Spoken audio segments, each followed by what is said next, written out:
গ্রাম অঞ্চলে শীতের পুলি মৌসুমে চলে রস, গুড়, পিঠা ও পুলি পায়েস খাওয়ার পালা, কিন্তু চাহিদার তুলনায় রসের যোগান অনেক কম থাকে। খেজুর গাছকে বলা হয় মধুবৃক্ষ।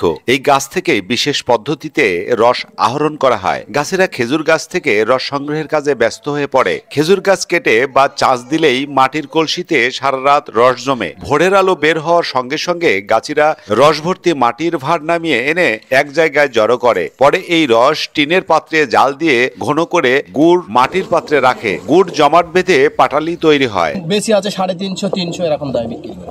এটা প্রচুর চাহিদা, দিনের মাল আমার দিনেই শেষ হয়ে যায়, অনেক সময় মানুষকে দিতেই পারিনি আমি। আর গ্রাম অঞ্চলে এই গুড় পাটালি দিয়েই প্রায় প্রতিটি ঘরেই চলে পিঠাপুলি তৈরির হরেক আয়োজন। গুড়ের চাহিদা বেশি। কেন? এনে এক নম্বর জিনিস বানায়, খুব ভালো জিনিস, মানুষ খায়। পিঠে আটা দুধ দিয়ে অনেক সময়ও খায়, ভালো লাগে। বিভিন্ন ধরনের পিঠা হয়, মানুষ খায়, শীতের সময় খুব চাহিদা। সুস্বাদু পিঠা ও পায়েস তৈরিতে আবহমান কাল ধরেই গ্রাম বাংলার প্রধান উপকরণ খেজুরের গুড়। খেজুরের গুড়ের এই গুড়ের জবর স্বাদ। এরা রাস্তা থেকে এসে আমাদের দেশে বানায়, অনেকদিন ধরে কাজ করে, দীর্ঘদিন ধরে এখানে বানায়। আমার দেশের লোক এই খেজুরের পিঠা এনাকে এই গুড় নিয়ে যায়, মানুষ দিতেই পারে না, সবাই চাহিদা বেশি।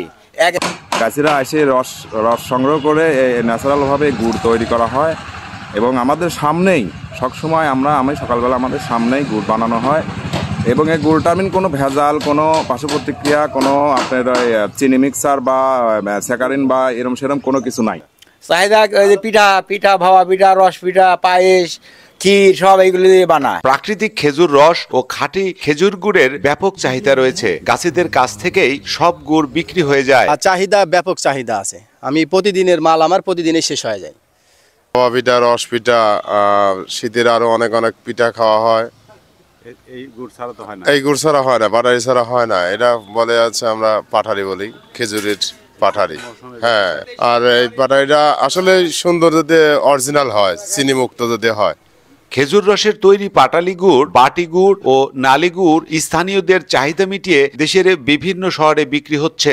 রসপ্রেমিকরা জানিয়েছেন, খেজুর রসের গুড় খেতে খুব সুস্বাদু, ক্ষতিকারক কেমিক্যাল কিংবা চিনি মেশানো হয় না এতে। রস খেতে এসে গুড় নিয়ে যায় অনেকেই। চিকিৎসকরা বলছেন, খেজুর রস মানবদেহের জন্য প্রাকৃতিক শক্তির দারুণ উৎস।